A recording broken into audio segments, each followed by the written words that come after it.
Démonstration de l'irrationalité de racine carrée de 2. Cette démonstration se fait par l'absurde. Donc, deux choses avant de commencer cette démonstration. Première chose, qu'est-ce que c'est que l'irrationalité d'un nombre? On dit qu'un nombre est irrationnel lorsque on veut faire la négation de la rationalité. Donc, être rationnel, on l'a vu dans le chapitre 1 cette année, c'est appartenir à l'ensemble des Q, c'est-à-dire l'ensemble des quotients. Donc ça veut dire quoi?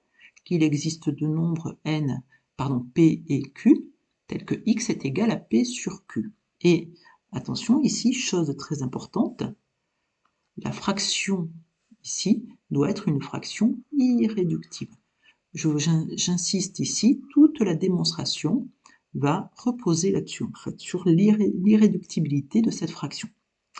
Ensuite, deuxième point important à bien comprendre avant de faire cette démonstration, c'est la notion de démonstration par l'absurde. Alors, qu'est-ce que c'est que l'absurde en mathématiques?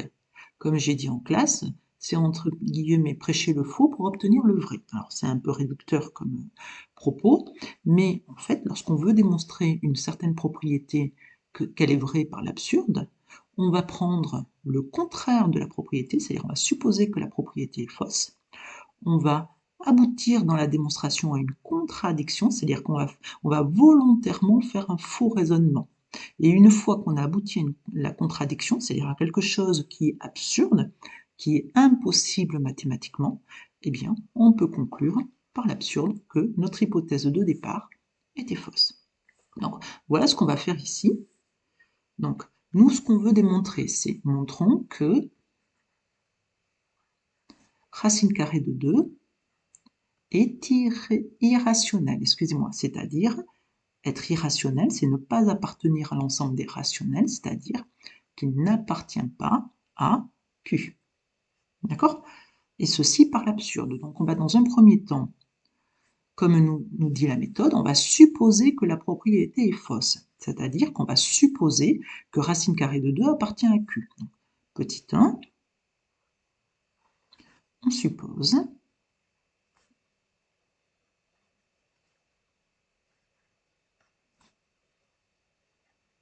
que racine carrée de 2 appartient à l'ensemble des rationnels. C'est-à-dire que racine carrée de 2 peut s'écrire sous la forme d'une fraction. Donc ça veut dire quoi? Qu'il existe P et Q appartenant, alors P qui appartient, alors c'est les ensembles antinaturels P et Q, de façon à ce que racine carrée de 2 soit égale à P sur Q. Donc je vous le marque ici, qu'il existe P et Q, tel que racine carrée de 2 soit égale à P sur Q. D'accord? Avec P sur Q, fraction irréductible. Je vous le note ici, fraction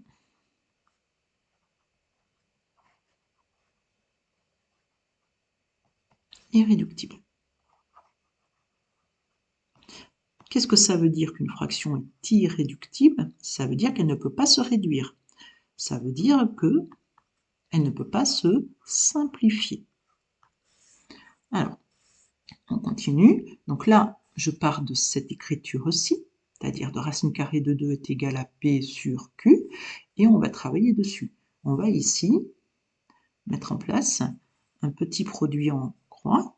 Donc ici, c'est comme si j'avais un petit 1, et je vais écrire donc que P fois 1, c'est-à-dire P, est égal à racine carrée de 2 fois Q. Donc racine carrée de 2 fois Q.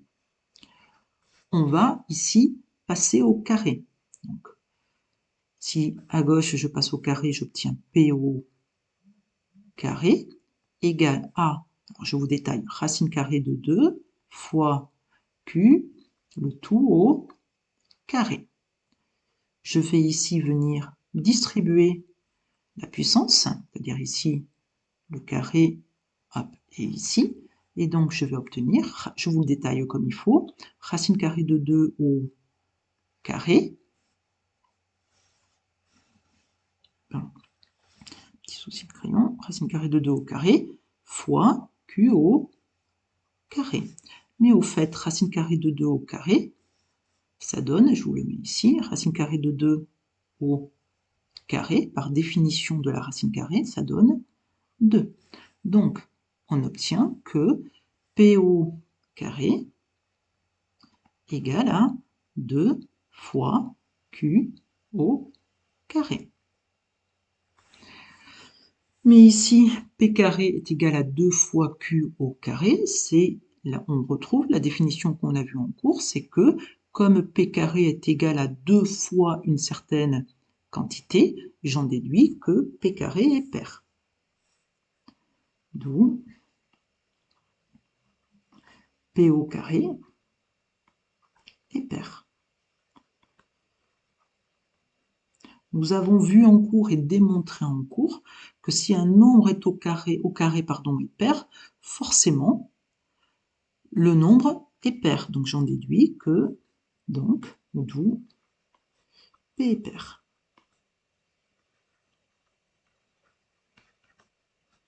Ça a été vu en cours, ça a été démontré en cours juste avant, en fait, dans le cours. D'accord?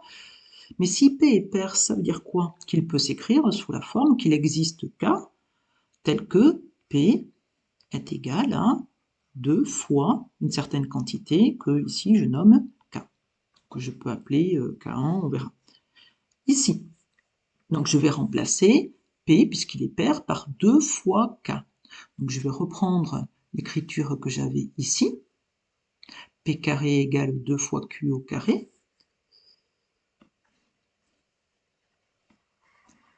Hop, ici.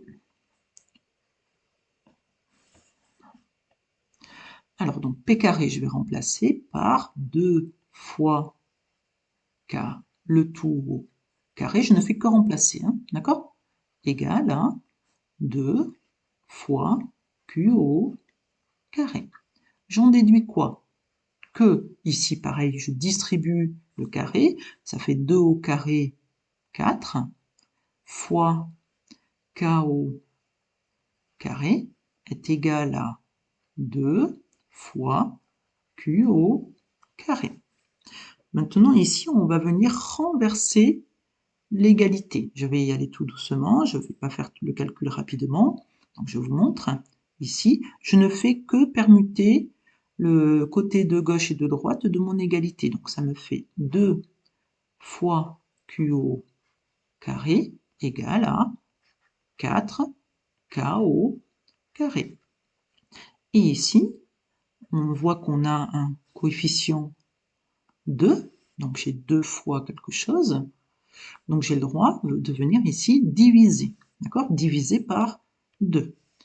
Donc ici, j'obtiens que Q au carré, alors je vous détaille, ça fait 4 K au carré sur 2, mais 4 sur 2, ça fait 2, donc on obtient d'où Q au carré est égal à, donc je rappelle, 4 divisé par 2, ça fait 2, donc c'est égal à 2K au carré. Mais on peut dire quoi ici? Que Q au carré est égal à 2 fois une quantité, j'en déduis que Q au carré est pair. D'où Q au carré est pair. Mais de la même façon que tout à l'heure, si un carré est pair, alors le nombre initial est pair. Toujours pareil, c'est la même règle que tout à l'heure, c'est celle qui a été démontrée juste au-dessus dans le cours. D'où Q est pair. Mais alors, qu'est-ce qu'on a obtenu? Là, je vais maintenant vous le souligner en rouge. On a obtenu que P est pair, que Q,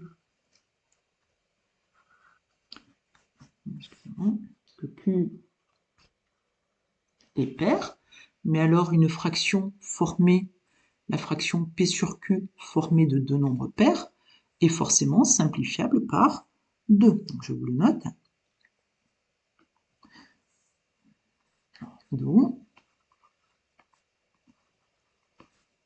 la fraction P sur Q, puisque P est pair et Q est pair, est simplifiable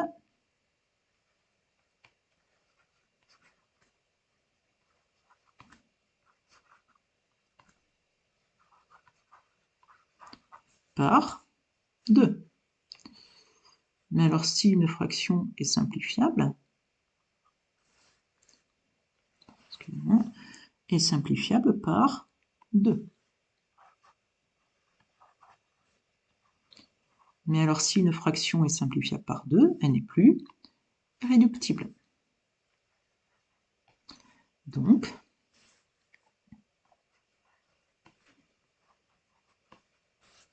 d'où P sur Q n'est pas irréductible, n'est pas irréductible, n'est pas irréductible.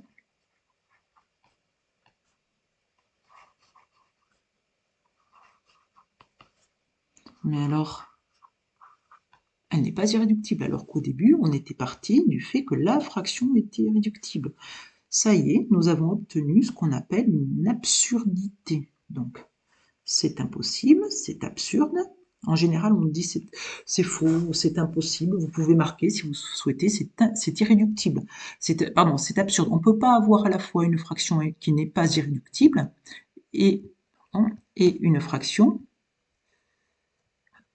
Pardon, on ne peut pas avoir à la fois une fraction qui est irréductible et qui n'est pas irréductible. C'est juste pas possible en mathématiques. Soit une fraction est irréductible, soit elle n'est pas irréductible, c'est-à-dire qu'on peut la simplifier. Donc, alors c'est absurde.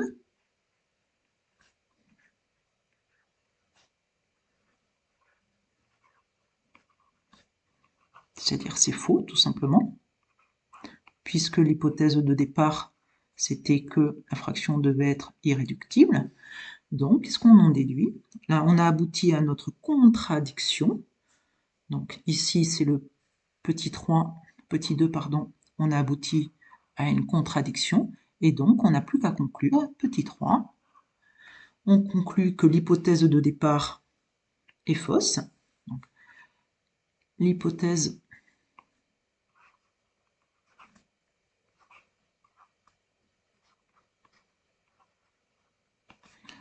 initiale ou de départ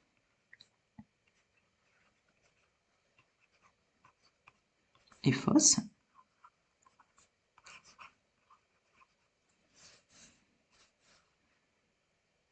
Fausse, mais au fait, quelle était cette hypothèse de départ?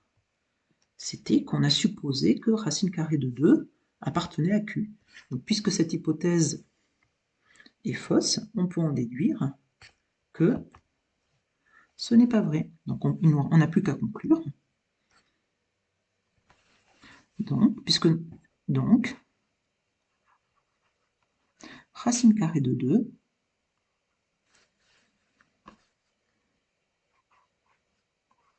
n'appartient pas à l'ensemble Q. C'est-à-dire qu'il n'appartient pas à l'ensemble des rationnels, il est donc irrationnel. Voilà, à vous.